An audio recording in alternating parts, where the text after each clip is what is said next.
So we have couple of operators. This is called as assignment operator. If I'll write here 10 is equal to 10. So 10 is equal to 10. So both are comparable. So this is called as comparable operator.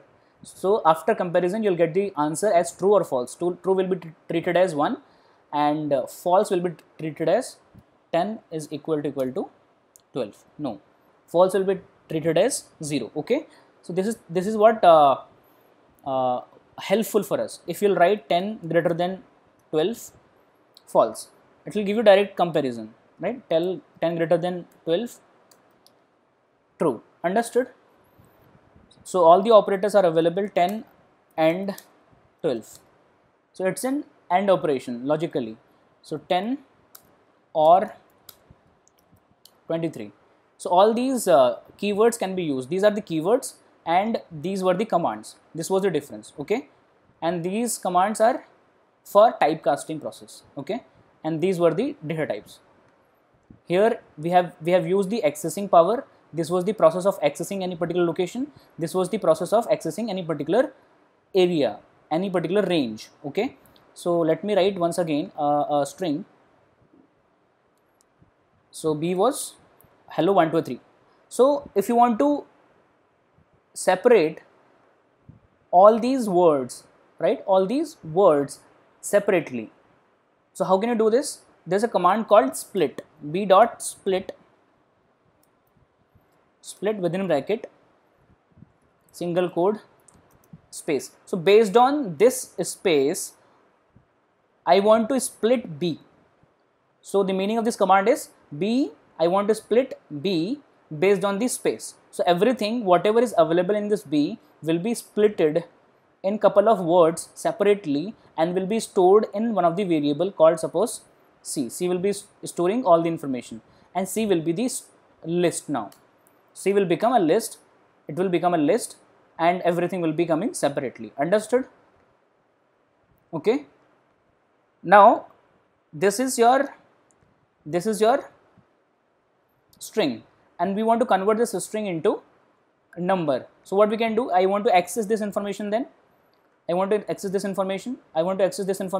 So this entire information will be called as 0 and this information will be called as 1. Okay. So C of 0, C of 1. Okay. So I want to convert this C of 1 from string to number. So what I'll do, C of 1, can I write this, is equal to C of 1 is equal to int of C of 1. So entire C has become this thing. So it has changed, this command has changed this because this was the assignment operator. So after this after the operation of this command, whatever has come has stored on this location and entire information apart from this location was unchanged. So this is the beauty or benefit of using list. This is your list. If you want to combine them together once again, that these things cannot be combined, these things cannot be joined back because the data type of both the things, both the locations has got changed. Understood?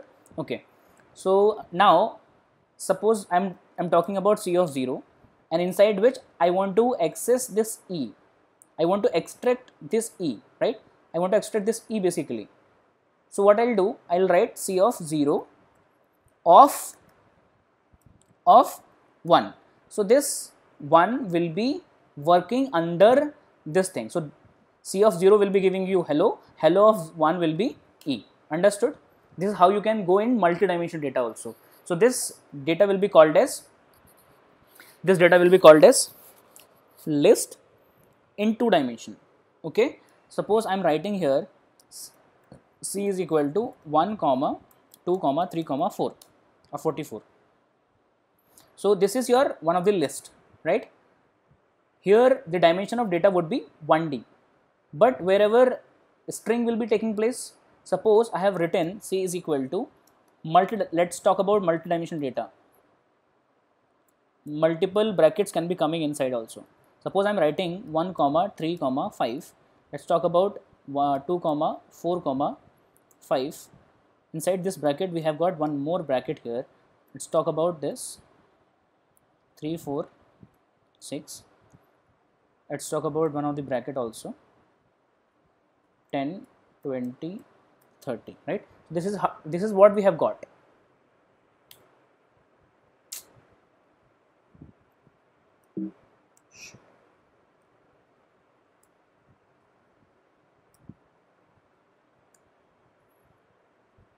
Oh god, I need to type it once again.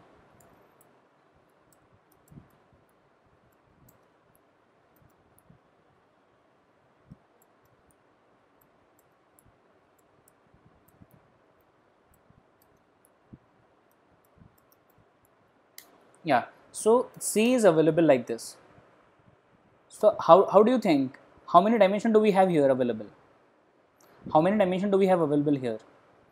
It's 3, right? So one dimension of data, this is your first dimension, second and third, right? This is your second dimension. This is your second dimension. From here, this is your first value, this is your second value, okay? And the third dimension is under this bracket. This is your first element and second element. So if somebody will ask you how many dimensions are available in this data, 3. And there could be million dimensions also available or possible for any data, because data is virtual. In virtual form, millions of dimensions, infinite number of dimensions could be available, and you should have the capability of visualizing all the dimensions basically in mind, virtually only, right? So let's understand, can I access this particular information, entire information of this bracket, right? So how like access it? C of 0 will be this data, C of 1 will be this data, okay? So C of 1, C of 2 will be this thing, okay? So under this data we need to go inside which, at which location? This location, right? So C of 1 of 0 will be this bracket. Under this bracket I want to access 3, suppose. So what I will write? C of 1 of 0 of 1. This will give you complete picture, and because of this location, because of this notation, you can directly understand that how many dimensions are possible. This is your first dimension, second dimension and third dimension. Is that okay, everyone?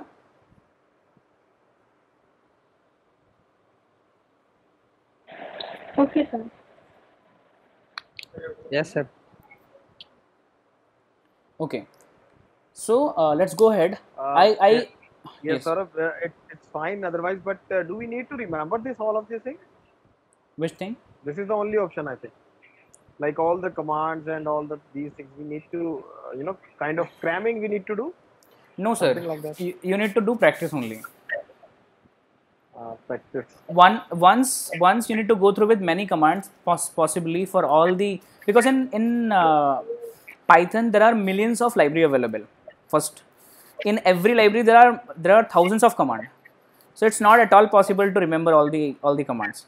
So my suggestion would be to go through with maximum number of commands at least once or twice, and try to practice them for a couple of maybe programs or problem statements, so that at least you'll understand the use of those commands, and later if it will be required to build some logic, so you'll be getting getting at least a kind of idea that you have used some command earlier somewhere, and you can directly use them, or you can find out, because all such commands can be available directly typing on Google, right? But you need to first of all understand what exactly logic you are building and what type of command can be helping you out in that. Understood, na? Fine. Okay, Fine. okay, thank you, Thank sir. you. So I'm just going with the brief idea about these things. If I'll go more in deep, I'm sure I can cover more content into it. I can tell you what exactly will be the method of storing the information of Python. Python is the fastest interpreter ever available, because interpreters are always slow. Interpreter first of all understands something and then interprets the values or data, but Python is very fast. And why it is so, why it is so powerful, why the interpreter of Python is powerful while dealing with the calculations, and it is very accurate. So there are many logics, many things at the logic building level, right? Logic structure. So I'm skipping that particular portion. I'm directly jumping onto the practical implementation of these things. Okay, so we have understood number, we have understood string, we have understood list also, right? This was the example of list. Let's understand. Suppose I am writing C is equal to a list 1, 2, 3, 4, right? And let me write another variable called D, and this is your tuple 1, 2, 3, 4. So let us access this one of both the variable. So C of 0 would be 1, D of 0 would be 1. So capital bracket will be used always to access any index. To access any index, we need to always use these capital brackets. Okay. So what if you will mismatch, or if you will place all these values randomly somewhere? If 1 will be placed here at location of 3, 3 will be placed at 2, 2 will be placed at 4, 4 will be placed at 1, somewhere mismatching is going on. So will you be able to identify the location of that particular value? So it will be really very difficult, right? So that's why we will be dealing something with the help of dictionary then. So okay, so before that, let us understand the difference between C and D. I mean the list and tuple. Okay.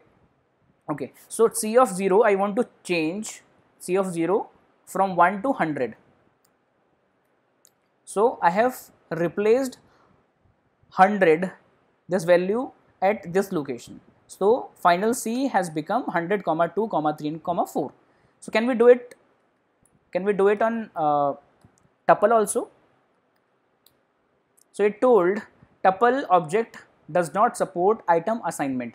Like earlier I told, tuples are the heterogeneous data collection variables where manipulation of data is not possible, and that is called as immutability, right? So tuples are immutable. Okay, so you cannot change any data. You cannot even increase some values here. After 4, if you want to write 5 here, so in list it will be possible, but in tuple it will not be possible, right? So let me show you. D dot append, there is a command called append which can be applied for tuple, list only. So instead of D it will be C only. So append command can be working with list. So C dot append maybe 5. So C has got one new member in the family. Okay, if I'll write it for tuple also 5. So it told tuple object has no attribute append. So append does not work for any particular tuple. Understood the difference between both of them?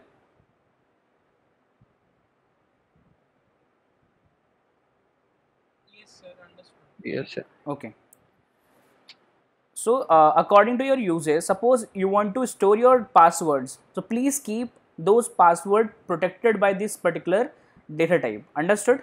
You can keep them in plain text or in maybe encrypted mode also, right? Encryption has couple of algorithms. The easiest algorithm that networking generally use for data encryptions for 32-bit or 64-bit or 128-bit, that is called as AES, right? And then WPA, WAP, there are a number of other encryption techniques are available. Like for encoding, we have Hamming codes, we have cyclic codes, we have turbo codes, we have LDPC codes, we have parity codes, right? So these codes helps us to design those encryption labels. And even if you want to encrypt your data according to your own personal algorithm that you can easily develop, because direct commands in Pythons are available. Because of that, logic can be built. Understood? Instead of 10, you can write here star star, you can write here #1, you can write #2, anything like that, right? So anything which you have written must have some meaning, and that meaning must have some logic. So if you can develop some logic between the actual value and converted value, then that thing would be called as encryption. Understood? So tuple is quietly used for protecting your information, and list will be quietly used for those information where in future there's a possibility of manipulation of data. Okay, according to use case we can use these things, right? Let's go ahead with the dictionary. If W will be, this pair will be available at first location or last location. Suppose this dictionary is quite huge, quite long, right? We have thousands of values or key value pairs basically available. So what if this pair will be available at 1000 or 100 location basically instead of that? So irrespective of location, it does not matter to understand the location or the index value of this particular pair in dictionary. It always works for your key. So this is your key, this is your key, this is your key, right? So with the help of key you can access the values, right? So key has W. So let's talk about the variable. Let me plan a variable here. I can copy this thing directly, copy, paste. Instead of A, I will put it here. E is equal to this. So E of W, I need to write W, and W is string type. So I need to type here string. And we're not talking about indexes here. And if indexes are not available, single quotes are available, it means it should be a dictionary format. Okay, enter. You got the value of this particular key. Likewise, I want to get the value of this 10 as 234. So what I'll write, E of 10. Sorry, E of 10. Okay, so E of last value was 34. Hello was coming up, right? So this is what is the basic difference between all the data types. One command can be utilized here for dictionary, and that is E dot keys. If you want to separate all the keys separately, if you want to E dot values, like that,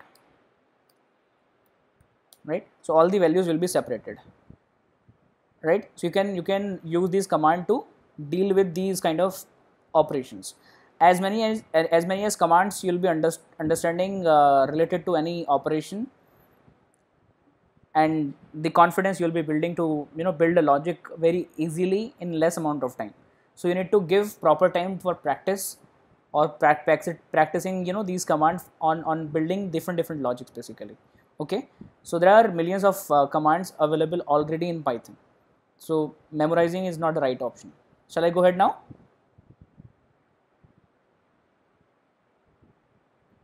Yes. How to change Sir, the I have a quick question, kindly. please ma'am. Yeah, sir, why is it a part of shell scripting which we are doing right now? No, it's not. Or No, it will work for self scripting and also on command prompt, both. Because we are executing command prompt now, we are executing commands now. So while executing commands, command by command, line by line, you can directly work on command window. So while I'll be working with the group of command together, right, to write a program, I'll be dealing with shell scripting then. Okay, ma'am. all right, thank you so much. Thank you, ma'am. So let me go with the third topic, that we have understood operators, we have understood keywords, commands, we have understood data types. Now let's talk about the loops and conditional statement. And here it comes with the picture of syntax. Okay, so there's a command called input for taking user inputs. Suppose I want to take user input, enter your name, right? And I'll be storing this information, suppose in queue. So suppose I have written SOR. So Q would be SOR. Okay, so Q would be SOR. If I'll type this command once again, what if I'll write 1 2 3 4 only? This is my name. So still Q would be string. So always whenever you type this command input, it will always return the data that you are writing here in string only. So this command is useful for user inputs in running on running programs, right? So what I'm doing here, I'm writing the same thing. I'm taking user input, enter your name, right? And I want to display this. So we have command called print q, right? So this thing will be printed, and however here we were typing q, right? But here on this shell scripting, this command will be executed, but the answer of this q will not be displayed, okay, because we do not have human or manual interventions then. So print command can be used to display any amount of information, any type of information in Python, okay. For any data type you can use print command, okay. Then let us save this program. First of all, I'll save this program on desktop. Please try to keep your name as unique as possible. Suppose I'll write here test 123 for NITJ. Enter. So I'll save it in desktop. I'll request you, please try to make a folder on desktop or somewhere where you can actually look out to save or properly structurize your number of programs in one single location, which will be accessible later on, okay. So let me save it, and your name of the program should be very unique. It should not be like as 123 first, because these things are keywords already available. So if you'll type your name as one of the keyword, Python will not work for that command then, okay. So let me check whether what will be the answer of this particular scripting. So as soon as I have run this command, how to run this particular shell script, you have run option here. As soon as you'll be clicking on run option, here you'll get three options over here, right? Python shell, check module, and run module. So if you'll click on run module or you will type F5. Some keyboard will be requiring function command to use parallelly with F5 command, right? So suppose if I'll write here run module, then this shell scripting command prompt is actually giving you the response, right? Every time it restarts the process and executes execute your program line by line, okay. So enter your name. I wrote SAUR. So this data will be available in print, okay, in Q.